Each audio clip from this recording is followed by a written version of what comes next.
country of about 200 million in population, and the major source of our revenue is crude oil now. But before then, during the 1960s, our revenue was the agri sector, because then farmers have no option, and that was the only incentive for them to farm, because that's the only means of livelihood, to put things on their table and to wear good clothes, just like us. My name is Charity Isabella, and I'm about to take you through a journey of my new startup. The problem here is post-harvest losses. A lot of farmers don't have incentive to farm because 40% of their yields go to post-harvest losses. As you can see here, this picture here, it shows the one with the bags. These are grain which are stocked in a room, very poor. There is a lot of air coming in. These rats will get into the room, perforate the bags, and then the foods are there out. Some of these things follow the grains, and then you have food insecurity. You have moths, aflatoxins, and a lot of things. So the market landscape here is this. First one is the local practices by farmers, which is the local silo which they use to store, and they can only store this just for 3 months because we have a rain for about 6 months. So the next one is the private silos, which is run by other companies.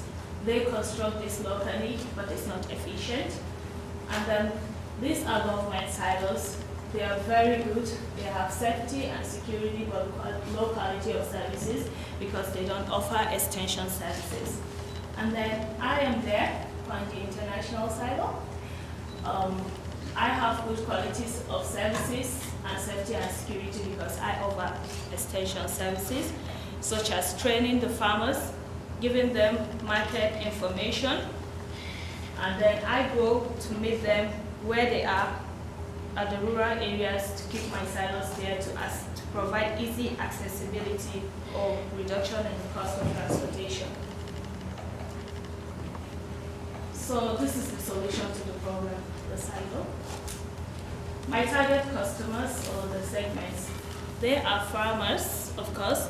They are within 100-mile radius, which means they don't have to travel for a number of hours before they get to me. And then they can bring any amount, even if it's 50 kg, I will store it for them.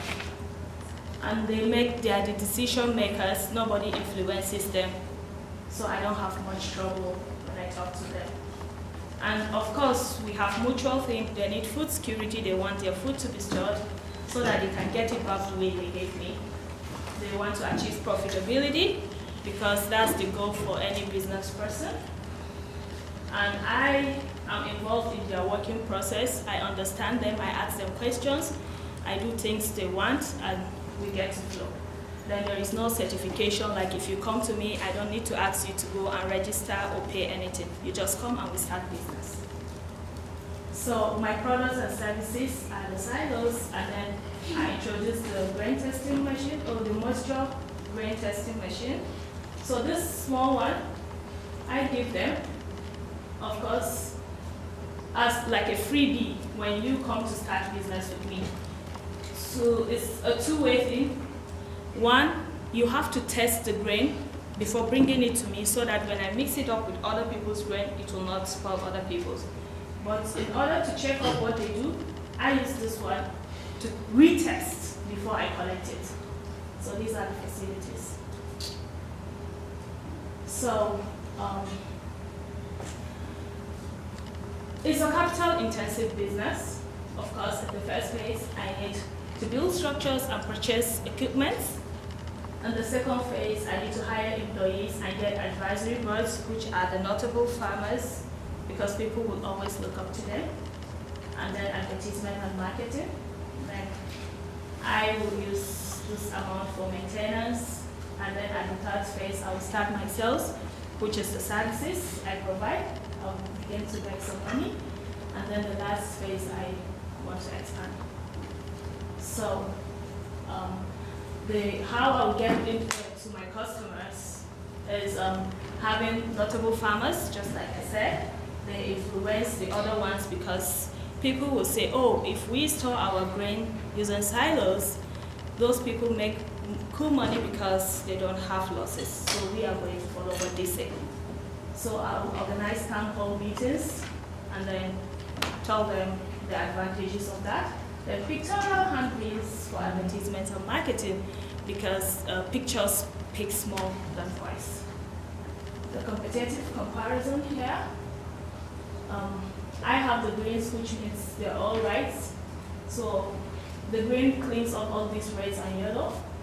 And I use the quality of service, accessibility, grain moisture testing, and security as my drivers. The government, while the quality of services are poor, and then they don't give moisture testing kits, but they are very good and accessible. The private companies are trying up, but the local practices, they have only the accessibility because it's in their backyard.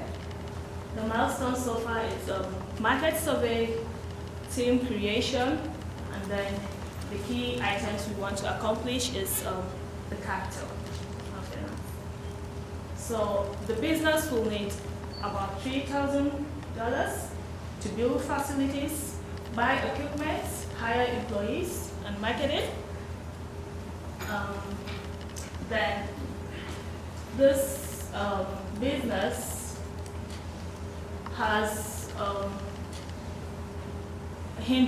agricultural hindrances due to post-harvest losses, which makes a lot of farmers not wanting to farm. Because if I do and I'm going to make loss, so what's the big deal? Why am I going to farm? And the business is profitable, and then it brings about solution to food security. Thank you.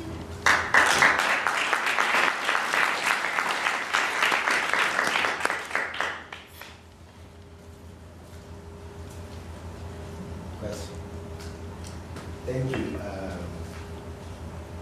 I want to ask whether you're considering your business model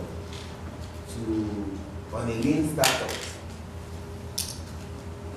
Lean startup, possibly leasing some of the existing buildings, silos, since the only missing link is efficient services, to bring in services in that area.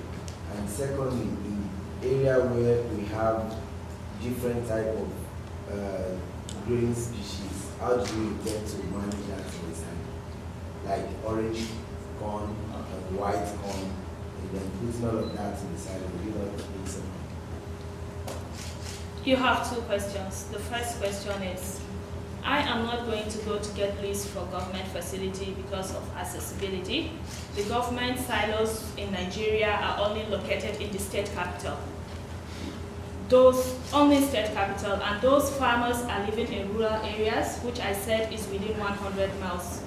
So that answers the question. I bring my silos where they are. And secondly, talking about different types of grain, my silos have segments. So I keep different types of grain in each segment. I don't just pile up things in the same place. And also, one advantage of my silo is it's a solar-powered silo, so I don't need electricity as well. So it's something I didn't say earlier on. Yeah, I'm interested in the solar part of it. Okay. Maybe you explain briefly how it works. And then the last question is, you only talked about moisture testing. I wanted to know whether you're only interested in knowing the moisture content of the grains. What about other factors which could trigger or even cause more, like Can you give me an example of other factors you mean? like pest infestation of the grains before you put them in the soil can affect storage and grain nutrient storage process. So you have to consider those factors.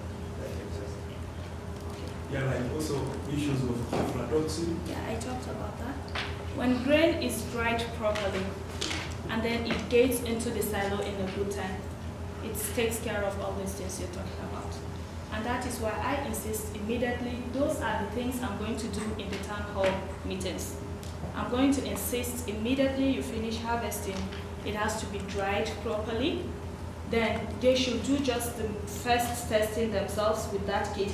But when it comes to my place, I have like a mini lab which I will do all those things to make sure it's not going to contaminate other people's farm. And then the solar aspect is we will need something like humidifier, and then we don't have to be relying on electricity because it's poor. So it means that there will be energy all through. Thank you. I was giving a feedback. Have you considered giving the business model of people bringing the grain, you store for them, and then you take a commission when they sell? So the farmers will still own the grain, so it's their own grain. Would that be viable for you? It's not going. I just said I'm going to give market information. It's a kind of complicated thing because they will think I want to make business out of them. Okay, so I'm just a storekeeper. I want to just stay on the storekeeper. With time, if I want, I could create another business from it that I will be doing the buyback, and they know that the business is buyback.